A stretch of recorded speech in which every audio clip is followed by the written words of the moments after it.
Well, Angela, it's wonderful to have this opportunity. Oh, I'm delighted to be here. Good, great. To talk about your leadership and becoming a sage. And maybe you could start out by talking a little bit about when did you decide to become a nurse? You know, I have been asked that before, and there wasn't any big moment. I had a great uncle who was the pastor of our church, and he was good friends with a woman who was a nun who was the head of nursing and, well, actually the CEO of the hospital. And so I was a nurse's aide from the age of 13 on. And so I worked, and you know, I look now at the things that I did. I worked in situations. I actually gavaged preemie infants at the age of 15 without any training. And I look now at what I did and I think, what was the legal liability there? I mean, it was a different world. But I wanted to go to college. It was terribly important to me to go to college. And I was interested in lots of things that I didn't really at the beginning identify with nursing. I loved creative writing. But I love the activity and the working with people that nursing afforded. And then I wanted to go to college. And then I grew up in Baltimore, and we had a tour of local universities. And they took us in one tour to 4 of them. And I literally fell in love with Georgetown. And this is before they were co-ed, when in fact there were relatively few schools that women could go into. And so I suddenly lit up with absolute certainty that I was going to go to Georgetown School of Nursing and that I was going to go into nursing and have a career. And just to finish that little bit of thinking, one of the things that impresses me looking back now more than 40 years from when I graduated and 45-ish years from when I made that decision is there is no part of my personality or my interest that actually hasn't been used in nursing.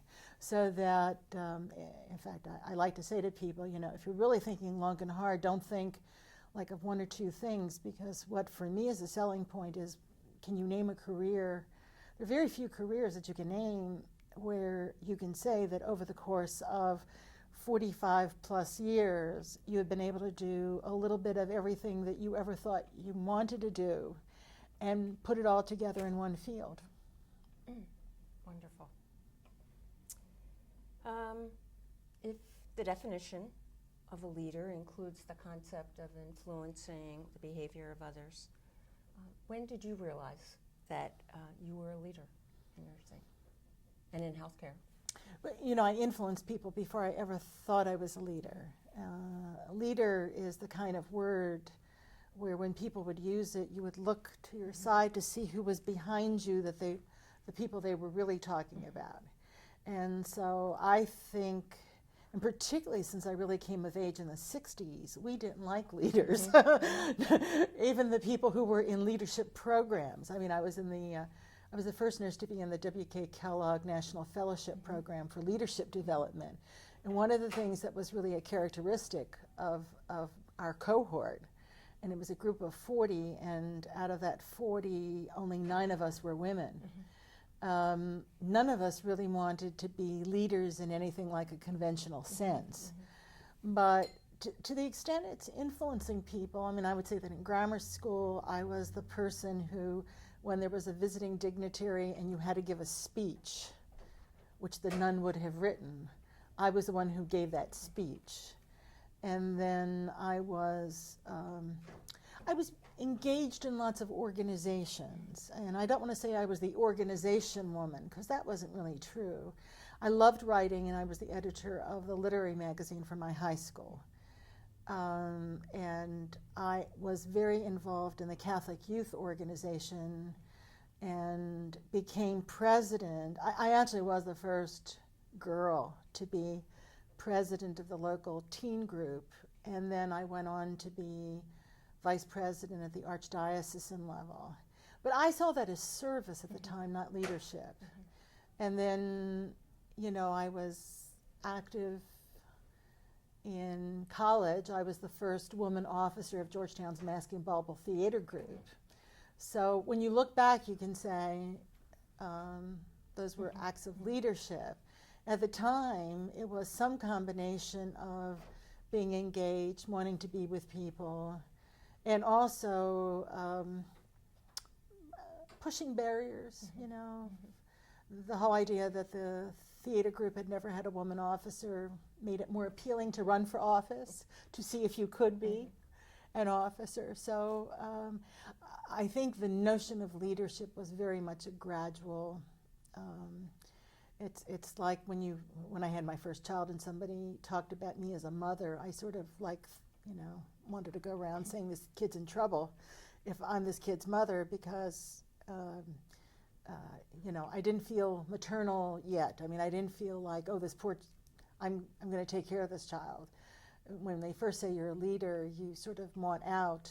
But I think any changing role is gradual. You don't suddenly somehow become, I think over time, when people say you're a leader, you don't think it's a joke anymore. And then after a while, you reach a point where, in fact, you think that you are a leader and you ought to get the show on the road. You ought to do something. If we're all stuck, what can you figure out to unstick people? Great. Can you think of a time or a situation where you had to take a stand that was controversial or unpopular and unsupported?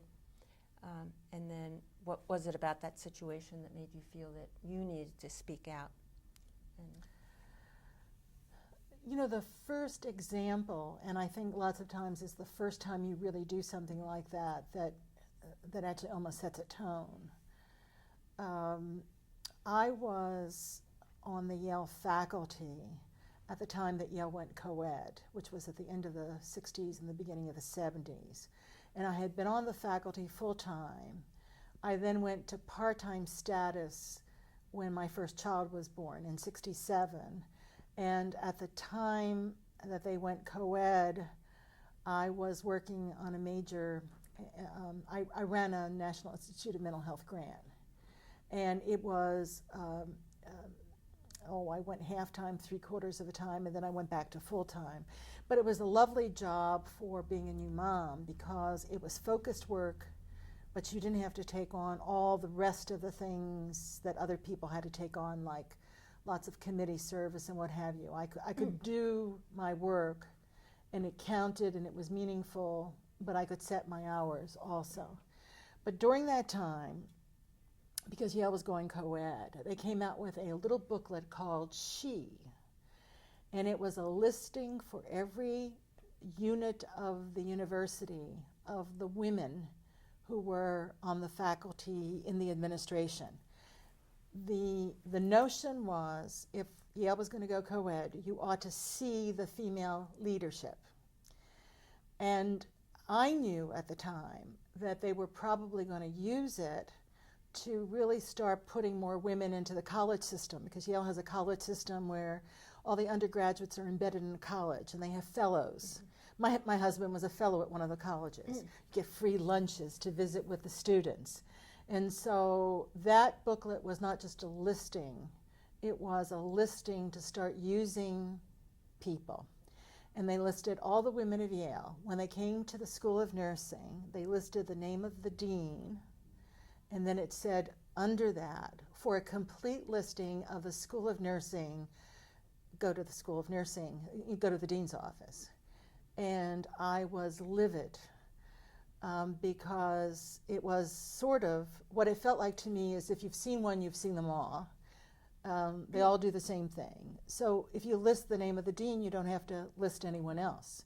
And it also precluded who was going to go and ask for the further list if they didn't have it. So I actually, with probably more passion than reflection, decided I would call up, and it was, I didn't ask the dean if she wanted someone calling up. I just decided this was a personal thing that I had to take care of. And so I called up and basically said, I think this is prejudicial. You are going to use this for other things. You have denied School of Nursing faculty then being visible. And they said to me, but you're all women in that school, so that it would be a list, a long list, and it would be expensive to increase the printing. So I said, no, we're a very small school, and really I didn't think it would be a long list, and I would personally pay for it if that's what was the issue. I had not a clue how many names it would be and could they fit on one page. I mean, I thought they'd fit on a half a page, which is, by the way, they did. They reissued it and they put all the names down. But that it was sort of like this sort of general, you know, I mean, for all I know, they might have published 100,000 copies, and reissuing it would have cost me some scandalous amount of money. But it was the sort of, you know, okay, I will take on that problem if it's a problem to you, but you're going to have to do something about it. But I learned a lot there, and that is if you go after people, and particularly if you address their concerns and say that you will work with them to, in fact, go over that barrier. And so I think for me it became in many ways a defining, and I actually, in the same period of time, I mean, if you think about this latest round of the women's movement, it goes back to Betty Friedan's book in '63. And if you think of all the literature in the 60s going into the early 70s, there was very much the notion that if you were married with children, you could not be a feminist. And I actually had feelings as a new mom that were different from what the traditional thoughts were, that were much more informed by feminist sensibilities. And I actually started writing a book which was going to be what I would give my children at the age of 21 to explain their deviant mother. And over time it became a manuscript that eventually then went to a publisher and got published. But I was really hung up at the time, as people started saying it was publishable, about if it was really good, it would be in print already. And this doesn't sound all that leaderish, but confronting when I was in my late 20s, the notion that I could write a book that would be published as a trade book. This was not a nursing book, because I had the experience and sort of continuing, you know, again, from hindsight, I think it was more brave. You know, it's probably good I didn't know the range of things that can happen. But I think getting over that notion of you have something to say and other people, it could be that you actually are an original thinker. And if you keep thinking that the mark of whether something is going to be done is other people agree with you, then nothing new ever happens. Mm-hmm. And so those were very defining as I went on with the rest of my career. Mm-hmm. Great. When the situation at Yale with the printing of the names of the women faculty, was there any person who was particularly helpful or supportive to you in going through that defining moment? No, I've got to honestly say that my husband, who was a faculty member in the philosophy department at Yale, was more supportive. Mm-hmm. I mean, he sort of, you know, all through our marriage, we have, particularly I would say, I mean, we're almost married 40 years, and it's less true now because we're both busy and we don't sit around. We do more information sharing rather than saying, does this make sense to you? Because at this point, we don't worry so much about sense. Sort of we just go and do our thing. But I know, I would say that to him, the argument that I was raising did make sense. And he did agree that this was not just a booklet. This was a booklet that would have consequences. And that to then speak out and give voice to those concerns was a reasonable position. And so that was really the support. Mm-hmm. I do think that as I went on to write my book on, which eventually was published as The Growth and Development of Mothers, my colleagues at the university, and I would say particularly Rita Duma, who was my first boss, she was chair of the Department of Psychiatric Nursing, when I was in that department. She was an individual who, just a wonderful leader herself, and just watching her, and she certainly helped me one summer even get some monies that I didn't have to work that summer, that I could work on this book, and so I got support. But it was less specific. I will say for my generation, there was less mentoring where people thought they were doing mentoring. And more, what I profited from the most was looking at successful people and trying to figure out what made them successful. I knew early on that we all had the same 24 hours, and that actually people varied tremendously in whether they used whatever they had to best advantage. Now, people can have heartache, they can have family problems, they can have health problems, but barring acts of God, you all have the same opportunity to act on your life. And when I was at Yale during that time, there were some wonderful, wonderful colleagues who took their work seriously, not themselves. I mean, because actually they could joke a great deal. But it was a period where also, this is when Dickoff and James are writing their first works on theory. Rita Duma is doing the first study on, before surgery, doing educational counseling. Gene Johnson is next door to me. Donna Deers and I shared an office. So it was a period where we really had the notion that we were going to change the field. We were the beginnings of clinical research. So that you felt empowered by the general attitude that your field was going to do things, less that you were. And I have gone on to work in public universities, and I like public universities, and I like the public commitment. But one of the things that a private university does, and you yourself are at Penn, when I even went and did my master's at Yale, I did that, and then they asked me to stay on and teach there. Yale had, for women and men both, the notion that you had to be smart or you would not be here.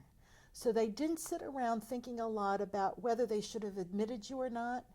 The Yale ethos at that time was, you have gifts, so what are you going to do with them?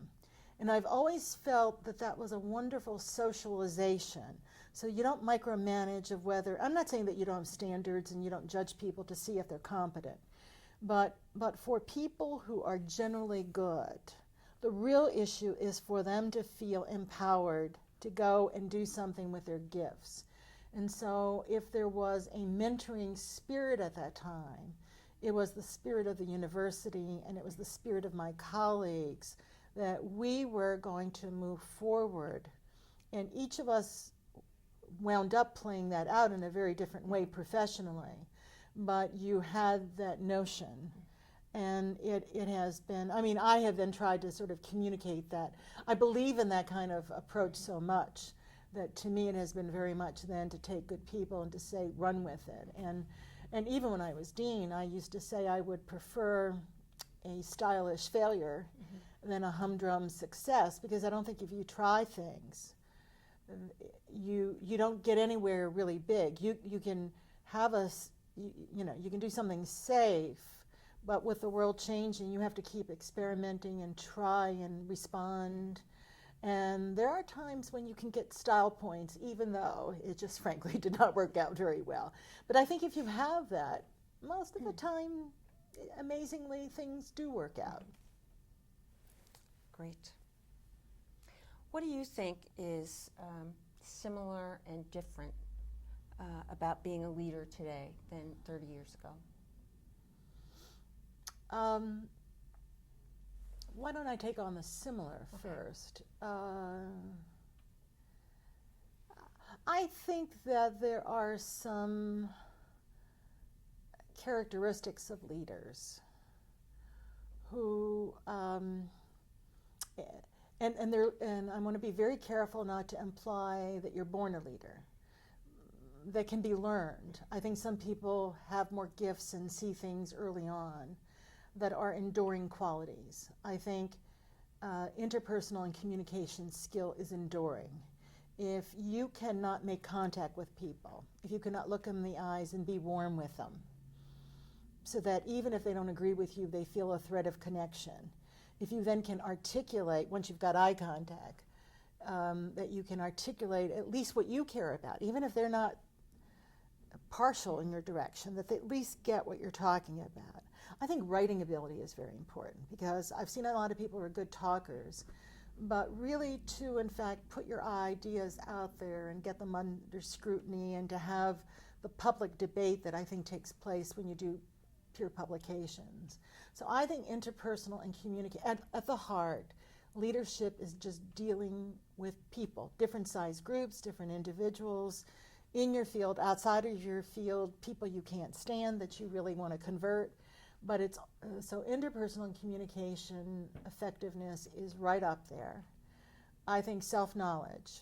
I think knowing what your strengths are and what your limitations are. And by the way, I think the more senior you become, the more important that is, because you have to know what you don't know so that you can organize an organization so that you get people who have skills that you don't have. And so you really have to think, and part of self-knowledge is looking at changing times and realizing that you're not up to snuff. I mean, you may not need another formal degree, but you may need, because your doctorate was a number of years ago, what is now being taught in a doctorate. That doesn't mean that you go to formal education, but you may then go to some conferences to get more up to snuff. I think that the art of the environmental scan is a basic quality of leadership, and that is to go into a situation and to actually see what the setting requires. What does your boss require? And I have found that a lot of nurses are more geared, because they believe in social justice, they actually appeal to justice. You know, my line is, that is not going to get you necessarily where you want, because there are a lot of people who don't really care about justice. I mean, as much as that alarms me, some people do not care about the social welfare or about community building. So what you do is go into a situation and figure out what they care about.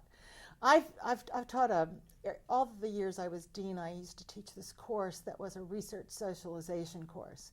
And it was, it included many pieces, and we would talk about what it means to orchestrate a career, and people would talk about going for jobs, and people would often say to me, well, you're a dean, I'm going to go for this job interview. How can I get them to support my research?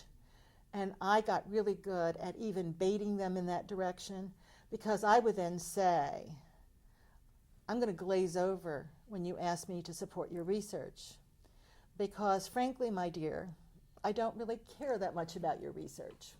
And they would be scandalized. I mean, it was sort of like, you know, what is this woman? She's not at all. And I did it to make a point, because my point was, when you go, you don't talk about my research. You read their last accreditation report. You read their strategic plan. You read what is on the website. And when you go, you talk in terms of where the organization is going.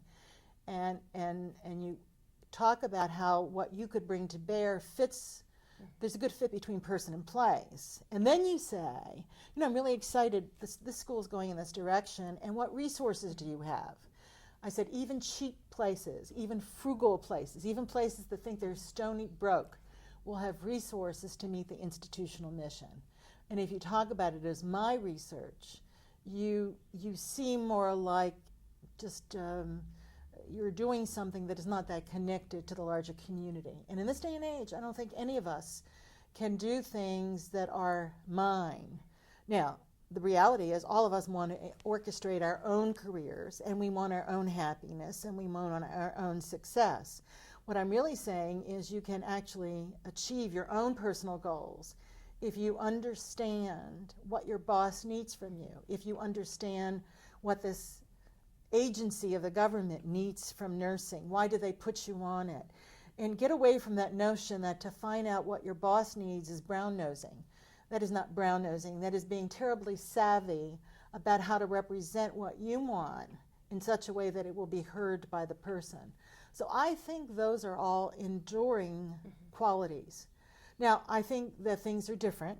I think that, I grew up in a time when you were in high school, either commercial track being a secretary, or you were academic track, and you were going to become a grammar or high school teacher or a nurse or a nun, in which case you were going to become a grammar or a high school teacher and a nurse. And so I do think that we have to, I hate business language for things that are not best described that way, but we have to sell the field. Meaning we have to excite people about the opportunities so that if you are a merit scholar, you would find nursing appealing.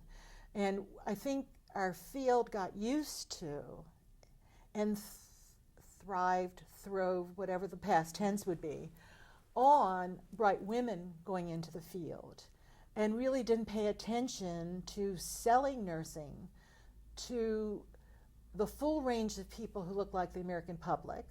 So we really need more minorities. We need more men, not because men are going to save us, but because our field should reflect the public that we serve.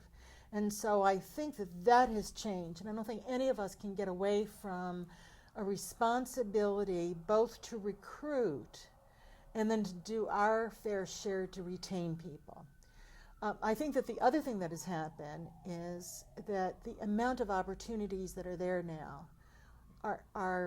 they have grown exponentially during the time that I've been in the field.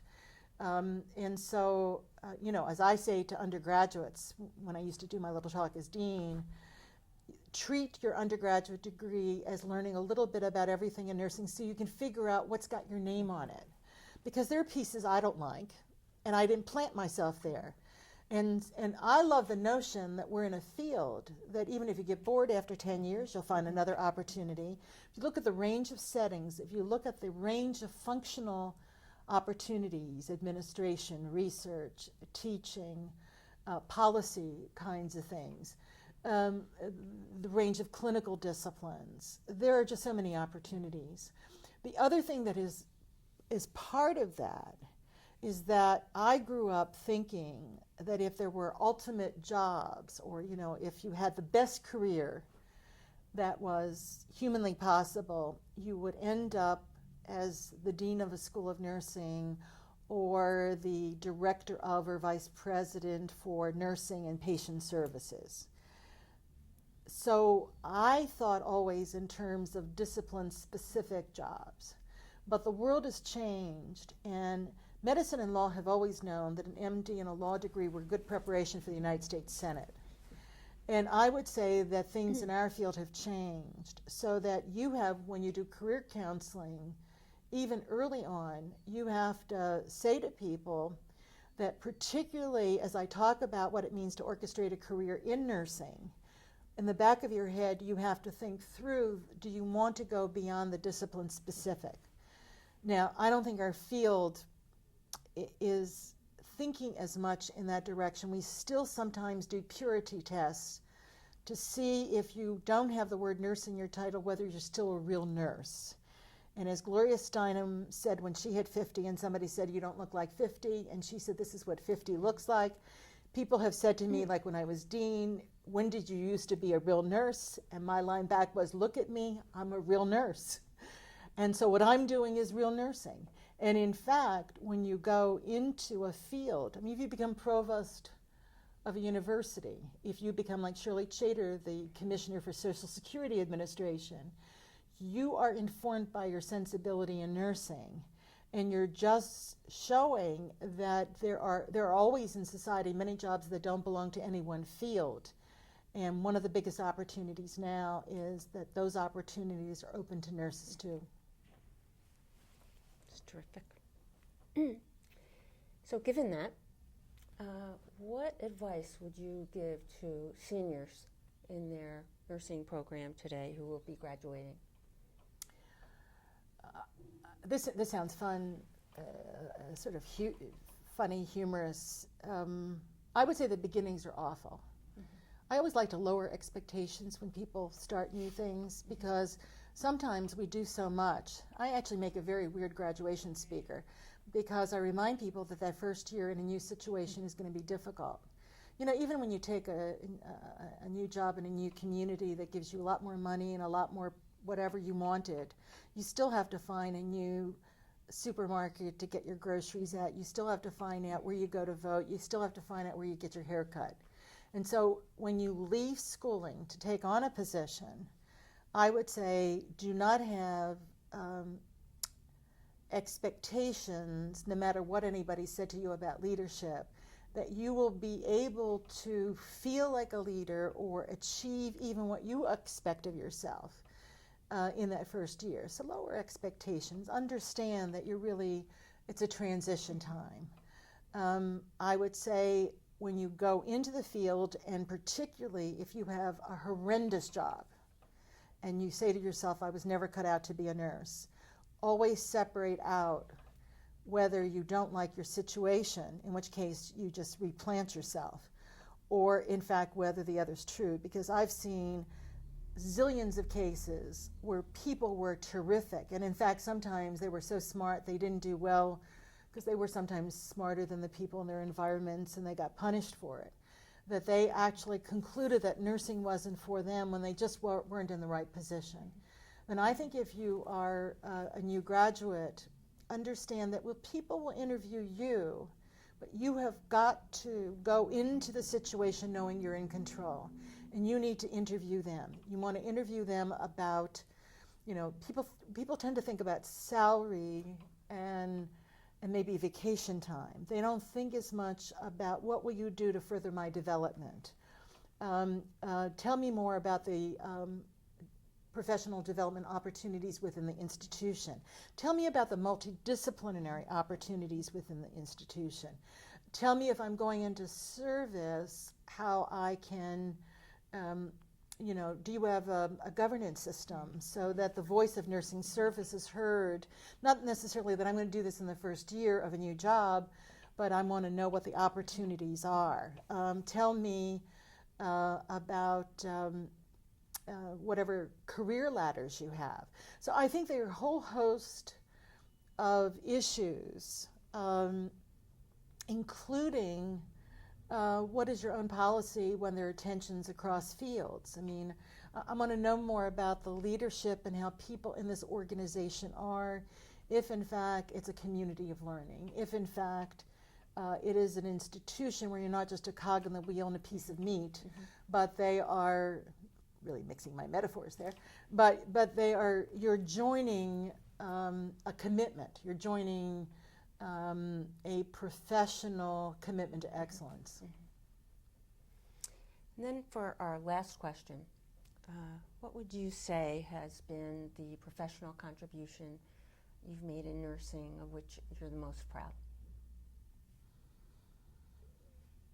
It's like, which of your children do you like the most? You know, I'm gonna probably say two things. One of them is I wrote 3 trade books that all had to do with women's issues. They were not nursing.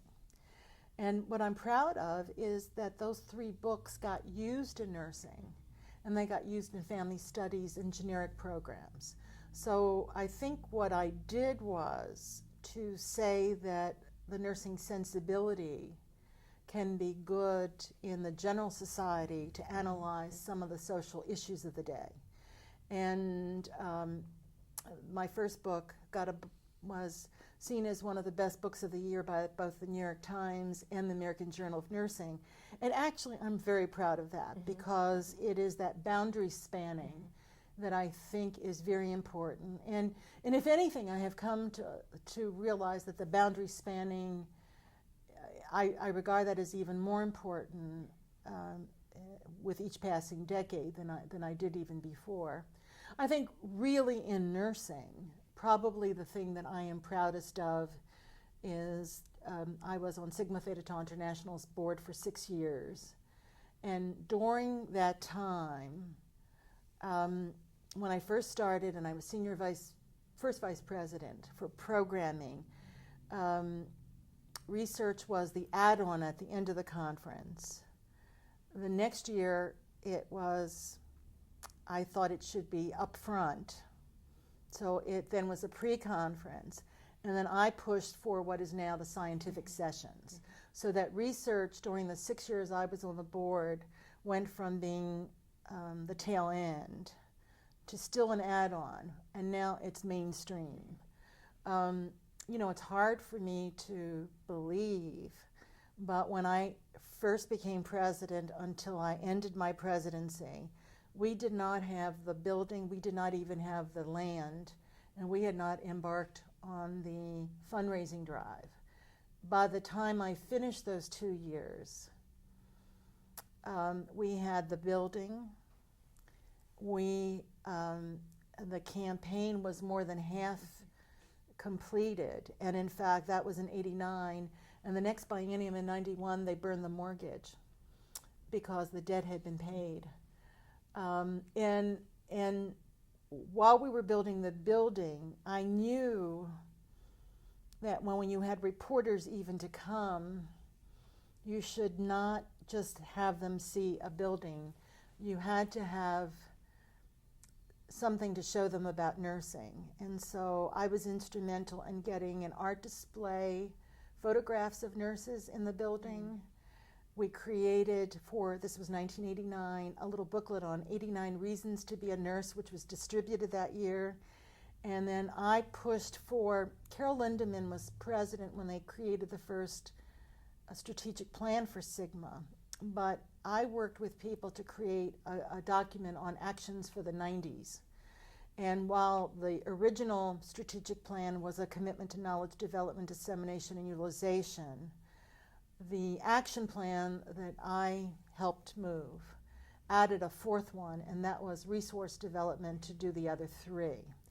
And so I think that was, and I've got to acknowledge the extraordinary people that you work with in Sigma, but particularly Nell Watts as the first full-time executive director and a woman of great vision.